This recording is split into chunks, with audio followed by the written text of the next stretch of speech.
Adelante, ahora sí, hermano. Sí, escuchándote como mencionas esto, entiendo yo, o llego a la conclusión de, uno, estas festividades, o Madín, son celestiales. Tú acabas de decir muy bien la agenda, nosotros nos vamos acomodando, no al revés, a esa agenda con estas festividades. Pero mi pregunta es, antes de Moisés, digamos, no hay 10 mandamientos, ¿cómo es que ellos tenían Moadín? Según el calendario de No, hay mucha similitud, ¿no? Pero no sé qué, de hecho, como que el calendario israelí lo hereda del de Enoc o de los cielos, todo tiene que embonar. Y nosotros en este tiempo, ¿cómo podríamos tener esas festividades, o cómo se manifiestan esas festividades, si es de Jehová, ¿no? Es, se tiene Sí, que de alguna manera manifestar o darse a notar. eh, ciertamente el Señor desde los días de Adán fue revelando de cuando en cuando algunos eventos. Sin embargo, en la agenda de Dios, algunos eventos que sucedieron antes de la existencia de Moisés, hubo eventos que marcaron precisamente ciertas fechas. Por ejemplo, en el caso de Noé, cuando Noé pues entra al arca, comienza el diluvio, y entonces nos dice que estuvo 40 días, pero lo interesante es que el escritor de Génesis nos explica que cuando Noé sale del arca y ofrece los sacrificios al Señor, lo hace en la fiesta de las primicias. Es decir, no existía la fiesta de las primicias. No obstante, la fecha en la que Noé sale del arca y ofrece por primera vez el sacrificio después del diluvio coincide con la primicia, dando a mostrar que Noé estaba ofreciendo las primicias de lo que había logrado después del diluvio y por su esfuerzo al construir el arca. Y curiosamente también tiene que ver con el hecho de que Jesucristo viene a convertirse en las primicias, así como Noé salvó a una generación, el Señor nuevamente se vuelve en el Salvador de la humanidad, siendo Él la primicia. Entonces, así como en este caso Noé, hay otros acontecimientos que van de la mano a las mismas fechas que se muestran en Levítico 23.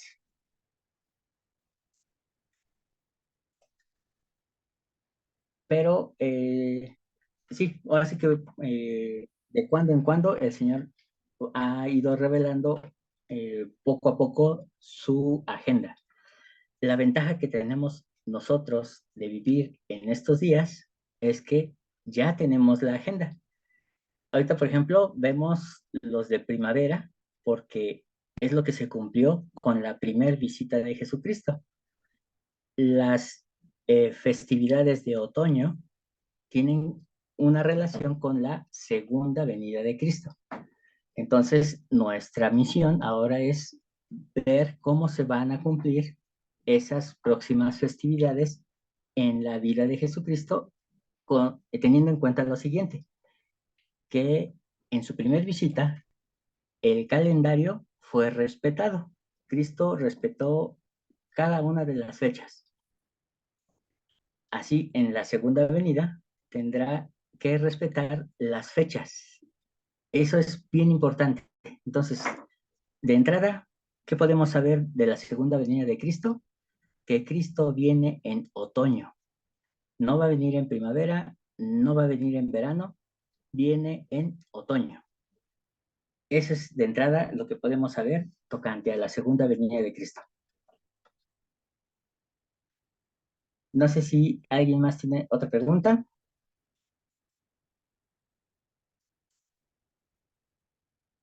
Bien, como se pueden dar cuenta, hermanos, no fue Jesucristo quien separó las festividades.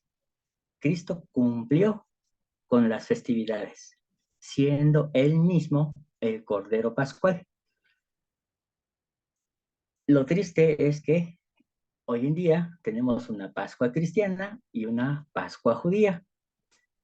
Y desafortunadamente en la iglesia restaurada, la que indica que es dirigida por Jesucristo mismo, estamos respetando el calendario de Constantino y seguimos esta bella tradición que nos dejó el legado del adorador del sol y de la diosa Astarte.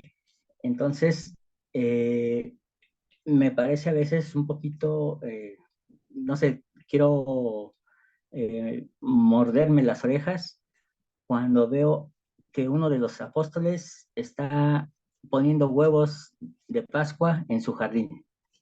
O peor aún, cuando escucho a los líderes decir Pascua de Resurrección, porque es únicamente confirmar la doctrina del Concilio de Nicea. Y entonces no es la doctrina de Cristo, sino es la doctrina de Constantino. Y ahí es donde me duele que nuestra iglesia siga perpetuando este tipo de cosas. El siguiente tema es el día de la crucifixión. Eso es bien sencillo, hermanos. El día de la crucifixión está basado en la señal de Jonás. Mateo 12, versículo del 39 al 40. Dijo el Señor: la generación mala y adúltera demanda señal, pero señal no le será dada, sino la señal del profeta Jonás. Porque como estuvo Jonás en el vientre del gran pez 3 días y 3 noches, así estará el Hijo del Hombre en el corazón de la tierra 3 días y 3 noches. Hermanos, si ustedes van a la playa en Semana Santa y llegan al hotel el día viernes a las 3 de la tarde y dicen que ustedes van a pagar 3 días y 3 noches, llega el domingo a las 6 de la mañana el botones y les toca la puerta y les dice, tienen que dejar el cuarto porque ya se venció su tiempo. Pregunta, ¿ustedes estarían conformes con eso que está haciendo el botones? Porque ustedes pagaron 3 días y 3 noches. ¿Estarían de acuerdo en que los echen el día domingo a las 6 de la mañana? Yo creo que no, porque no son los 3 días. Así es. Dice el hermano Caña, no, así es. No se cumplen los 3 días y las 3 noches. De tal forma que entonces eh, Cristo no pudo morir en viernes, porque sencillamente no se cumple la señal de Jonás que él mismo estableció como señal para esa generación. Entonces, si ustedes hacen sus cálculos, van a darse cuenta de que él definitivamente no murió en día viernes. Él tuvo que haber muerto aproximadamente en miércoles eh, por las razones que en una ocasión anterior comentamos, en la cual muere en día miércoles, se atraviesa el día miércoles, hermanos, cuando él muere, es día 14 de Nisan, cuando se muere, se mata al cordero. El día 15, en la noche, es el inicio de la fiesta de panes sin levadura. Por eso es que tenían que bajarlos de la cruz y enterrar a sus muertos antes de que comenzara el Shabbat, el día de reposo. Pero en el libro de Juan nos dice que algunas mujeres fueron a comprar las hierbas necesarias para poder ungir el cuerpo de Jesús en el sepulcro. solo que no pudieron completar su misión porque se atravesaba el día de reposo. Y entonces la pregunta sería, ¿cómo es que si Cristo muere unos minutos, unas horas, una hora antes, yo creo, a más tardar, una hora antes de iniciar el día de reposo, cómo es que estas mujeres fueron a la ciudad por las hierbas y entonces eh, no pueden ungir al Señor porque ya era día de reposo? Y eso es sencillamente porque el día de reposo que se atraviesa es el Shabbat semanal. Es decir, muere entonces miércoles, se atraviesa el Shabbat de panes sin levadura. Después, al día siguiente, las mujeres van a comprar las hierbas, pero ya no les da tiempo de regresar a la tumba, por lo que entonces ellas tienen que esperar a que pase el Shabbat semanal. Y entonces, cuando ellas van el domingo en la mañana, ya Cristo no está en la tumba. Eh, no sé si hay alguna pregunta acerca de esto, hermanos. Creo que la señal es bastante clara, 3 días y 3 noches. Si no se cumple, entonces que me devuelvan mi dinero. Ok. Tocante al asunto de la crucifixión, la señal. ¿Realmente la cruz es una señal? Y bien, hermanos, aquí hay algo interesante. Dice cruz. Antiguamente, y de donde se toma el latín crux, se refiere, perdón, hace referencia a cualquier madero dedicado a martirizar o torturar, como por ejemplo una horca, el empalamiento, una estaca, etcétera. Pero no precisamente hace referencia a palos cruzados. Entonces, esto, hermanos, cuando lo leí por primera vez, hizo un shock en mi mente, porque durante mucho tiempo, incluso como misionero, pues nos burlábamos de nuestros hermanos testigos de Jehová, que ellos hablaban de la forma vertical en la que fue crucificado el Salvador. Y yo decía, bueno, pero si es que hasta la misma palabra lo dice, pero resulta que no, la palabra no hace referencia a los palos cruzados. Lucas 23, versículo 26 dice, y al llevarle tomaron a un tal Simón de Cirene, que venía al campo, y le pusieron encima la cruz para que la llevase tras Jesús. El término griego, bueno, aquí voy a tratar de ampliarlo. Esto es eh, del programa de Biblia Paralela. Nos dice que en la palabra cruz se usa en griego la palabra estauron. Y la palabra estauron es estaca vertical, de ahí una cruz. Entonces, simple y llanamente es una estaca, no es una cruz, no es una forma de cruz, no es un tache, es una estaca. Eso fue lo que cargó Simón de Cirene. Y solo como un paréntesis, durante los días de Semana Santa escuchaba a muchos hermanos hablar de el tal Simón de Cirene como algo trascendente. Cuando explicaban sobre Simón, pues simplemente era el hecho de que cargó la cruz, de que lo obligaron a cargar la cruz. Pero, y es solamente un paréntesis, Simón de Cirene es importante porque es negro. Simón de Cirene, la comunidad de Cirene, es una comunidad africana y Simón es negro. Entonces, un negro carga la cruz, carga la estaca que llevaba el Mesías. ahí es donde se encuentra la trascendencia de este tal Simón, que posteriormente lo vemos como un hombre libre en la comunidad que menciona Pablo. Bien, cierro el paréntesis y ahora viene algo interesante.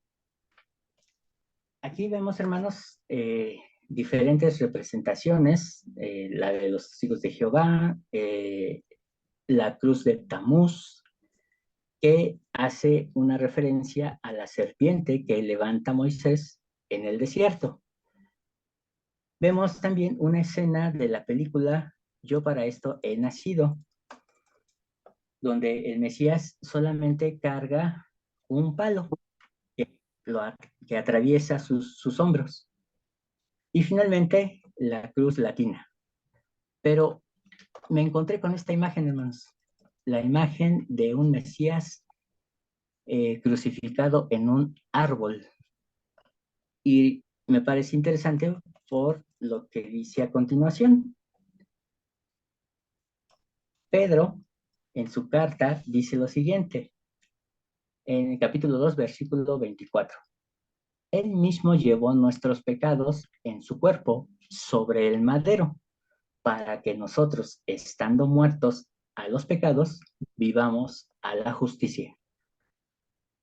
No parece tan alarmante, excepto porque el término madero, que se tradujo en Reina Valera,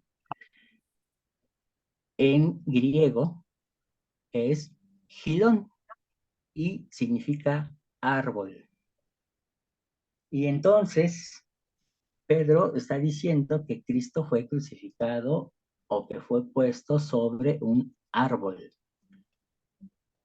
Y esto tiene más sentido, porque en Deuteronomio, capítulo 21, versículo 22, dice, si alguien ha cometido pecado digno de muerte, por lo que se le ha dado muerte, y le has colgado de un árbol, no dejará su cuerpo durante la noche en el árbol, sin falta lo enterrarás el mismo día, porque maldición de Dios es el colgado, y no contaminarás tu tierra que Jehová tu Dios te da por heredad. Esto tendría sentido porque vemos cómo es que desean bajar a Cristo antes de que acabe el día. Urge descolgar al condenado que está clavado en el árbol para que entonces pueda ser enterrado y no contaminar la tierra que Jehová Dios ha dado por heredad. El obispo Melitón de Sardes, en su obra En Pascua, se refiere al Mesías como el crucificado en un árbol de almendro. Y les puse aquí una pequeña foto de lo que es un árbol de almendro. Es un árbol sumamente hermoso, pero más que la hermosura en sí, es el significado que tiene. Ah, en hebreo, la palabra etz es la palabra que aparece en Deuteronomio y significa árbol y es exactamente lo mismo que estaría usando el apóstol Pedro en su carta. Ahora, ¿por qué es importante el almendro? Porque, perdón, la vara de Aarón que reverdeció era una vara de almendro y cuando reverdece eh, le brota flor, le brotan botones y también fruto. De la misma manera que la menorá que se encontraba dentro del tabernáculo, que estaba adornada con botón, con flor y fruto. Y este árbol de almendro que se encontraba adentro del tabernáculo representa al árbol de la vida que estaba en oposición al árbol de la experimentación o al árbol de la ciencia del bien y del mal. Y podemos entender entonces por qué es tan enfático el hecho de ver un árbol en el Libro de Mormón. Y nos dice, es el amor de Dios que se derrama ampliamente en el corazón de los hijos de los hombres. Por tanto, es más deseable que todas las cosas. El apóstol Pablo, también haciendo alusión al árbol, nos dice lo siguiente, pero la ley no procede de la fe, sino que dice, el hombre que haga estas cosas vivirá por ellas. Cristo nos redimió de la maldición de la ley, habiéndose hecho maldición por nosotros, porque está escrito, maldito todo el que es colgado en un madero. Y nuevamente usa la palabra que usó el apóstol Pedro. En otras palabras, maldito es el que es colgado en un árbol. Y entonces ahora muchas cosas tienen mayor significado, tienen mayor sentido y prácticamente podríamos decir que Cristo es el fruto del árbol de la vida, es el fruto al cual debemos buscar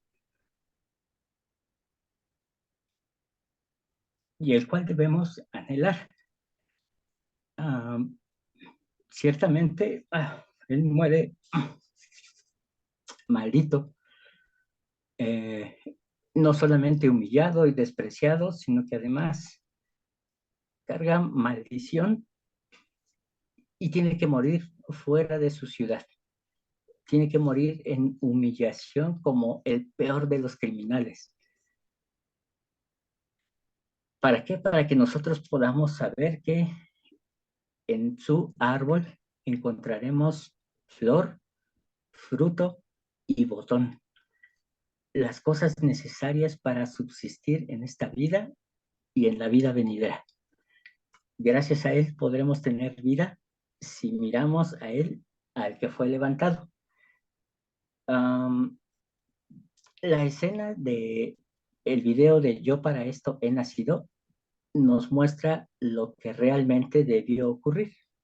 Cristo cargó un travesaño, un madero, y ese madero finalmente es colocado en forma de cruz sobre el árbol. Y entonces las cosas van adquiriendo mayor sentido. Nos dice Iván Girón en su obra La maldición y el madero, dice, es claro que para la mentalidad religiosa de la época, todo aquel que carecía de descendencia, de salud, de ganado o de tierras, eran reos de una maldición divina, eran pecadores, así lo declaraba la Sagrada Escritura. Y Dios así lo había determinado y como tal, así habían de ser tratados, pues cualquier contacto con estos era motivo de impureza. Siguiendo a Nolan, dentro de este grupo encontramos a los pobres, los ciegos, los leprosos, los hambrientos, los miserables, los pecadores, las prostitutas, los recaudadores de impuestos, los endemoniados, los perseguidos, los pisoteados, los presos, la plebe que no sabe nada de la ley. Su ignorancia religiosa y comportamiento moral le cerraba la puerta de acceso a la salvación, según las convicciones de la época. En fin, todos estos aquellos sobre los cuales se cernía de algún modo la desgracia, eran malditos de Dios, precisamente porque ellos son los malvados, porque han pecado deliberada y perversamente y no se arrepienten. Los malvados eran pecadores profesionales. Y hermanos,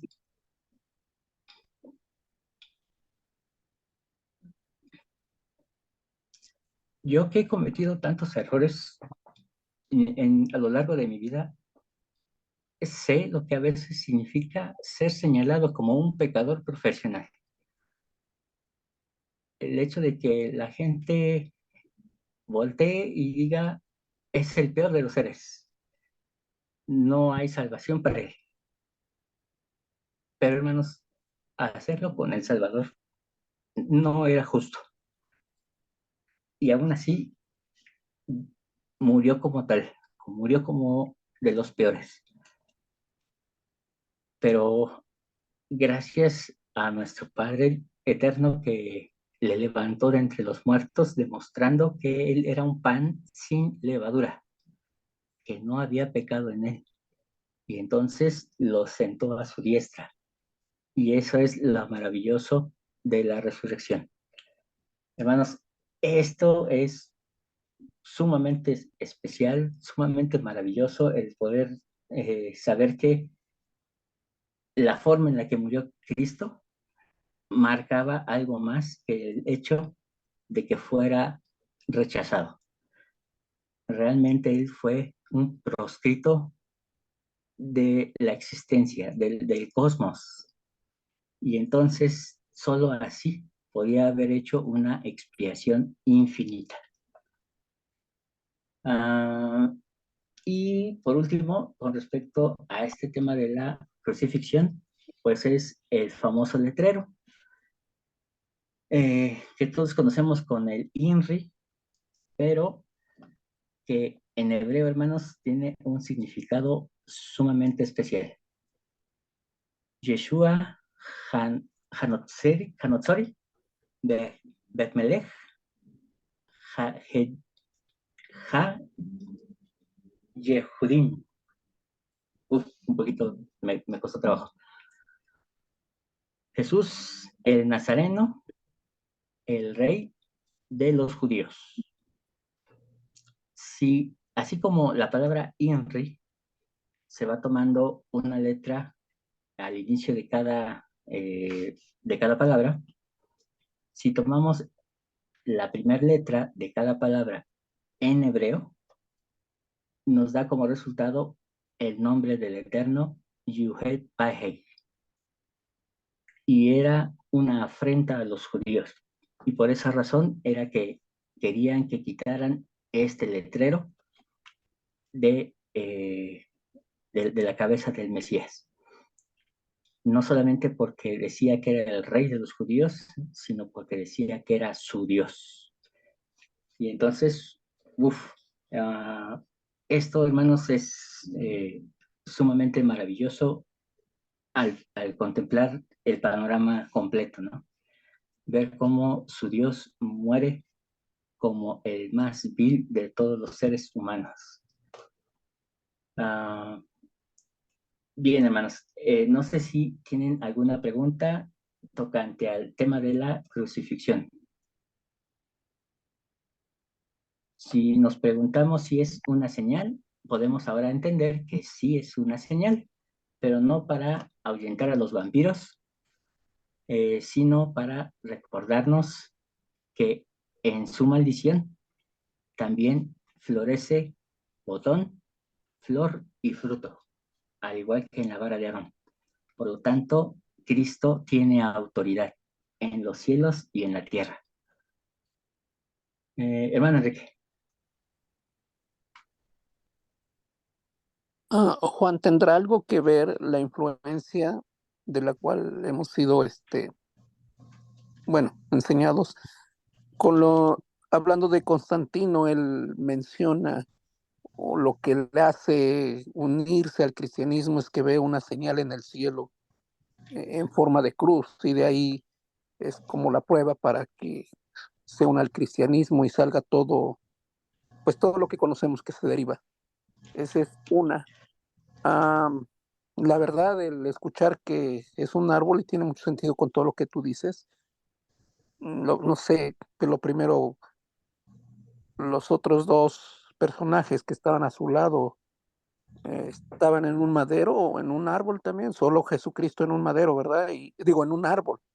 Y los otros dos, literal, una Eh, cruz o un madero. pues sí, solamente se nos dice que estaban a su lado otros dos.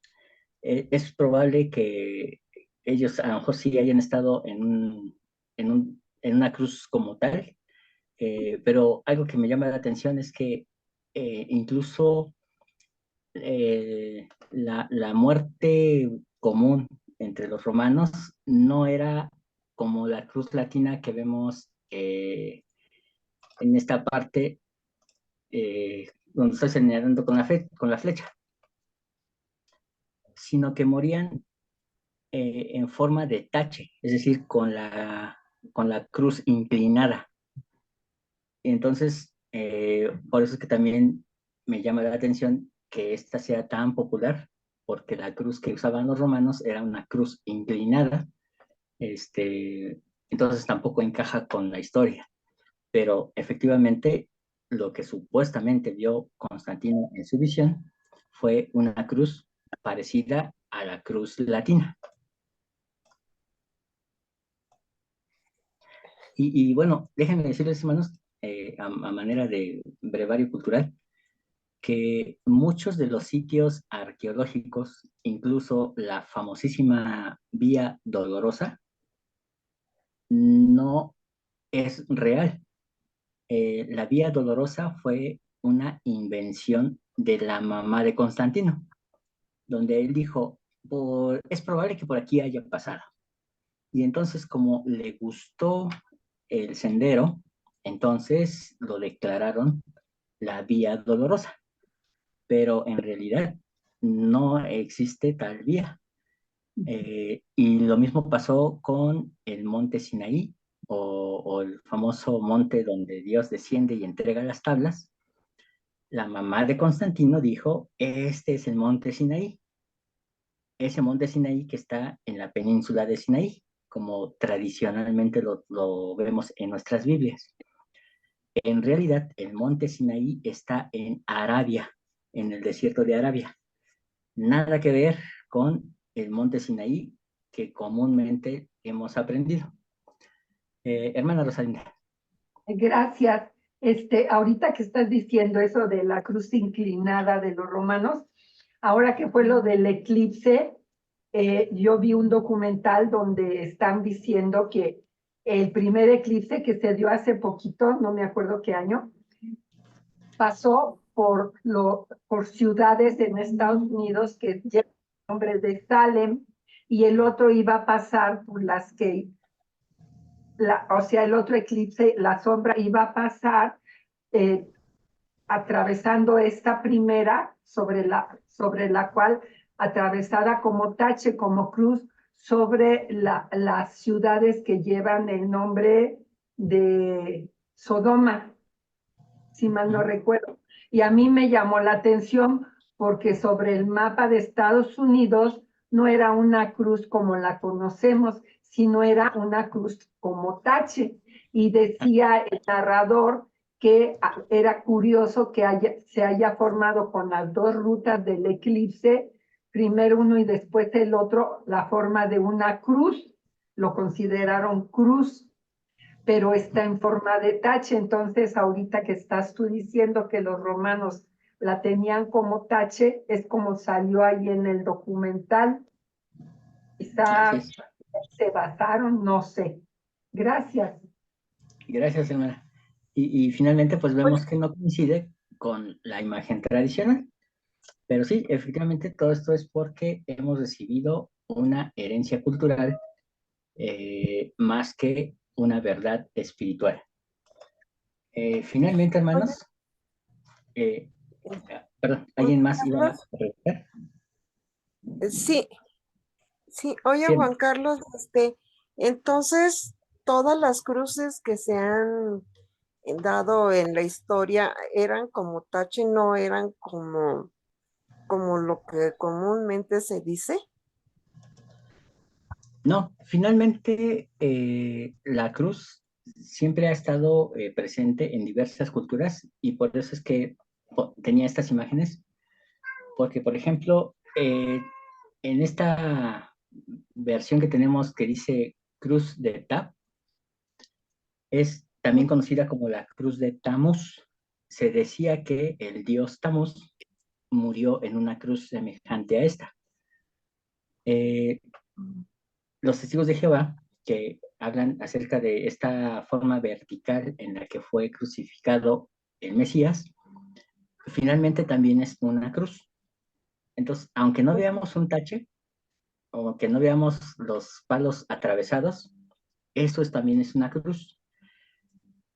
Aquí lo trascendente, hermanos, es que debemos recordar que Cristo tuvo que ir tras esa muerte de cruz, pero no pensando en los palos atravesados, sino pensando en la muerte en el madero, lo cual lo constituía como el más maldito de todos los seres humanos. Quien moría en un madero era considerado el ser más maldito de toda la generación. Entonces, por eso no podían dejarlo colgado, porque entonces iba a traer maldición a todo el pueblo. Tenían que bajarlo y meterlo a la tumba lo antes posible. Y eso fue precisamente lo que ocurre con nuestro Mesías, que siendo el Dios de Israel, termina muriendo como el más vil de los seres humanos. Ah, bueno, Entonces, entonces, eso es lo trascendente del término cruz. Incluso cuando él es que, dice, perdón, ajá, sí, perdón, eh, termina, Juan Carlos. cuando él dice, quien quiera venir en pos de mí, tome su cruz y sígame, es decir, tome su madero, es decir, significa que vamos a ser señalados como malditos. En algún momento de nuestra vida la gente nos va a despreciar y va a vituperar cosas de nosotros. Tal vez cosas falsas, tal vez cosas verdaderas, pero aún así la gente hará escarnio de nuestra vida. Entonces, eso es lo que debemos de pensar cuando decimos que vamos a cargar nuestra cruz. Ah, bueno, es entonces, bueno, yo digo, ¿no? Porque no solamente es en las cuestiones de Jesucristo, o sea, como ponen la cruz como una T, sino que también en otros libros de historia también ponen el martirio que hacen los romanos, que pues bueno, según supe, ellos, ya, permíteme, ellos escogían de todas las torturas que había habido en otros pueblos, ellos escogieron las peores para poder torturar a los que, pues a los que ellos los habían condenado, ¿no?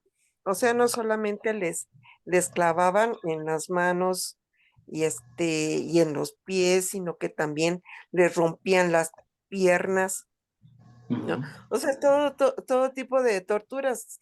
Y entonces, pues los dejaban allí para que siguieran sufriendo, sufriendo, sufriendo.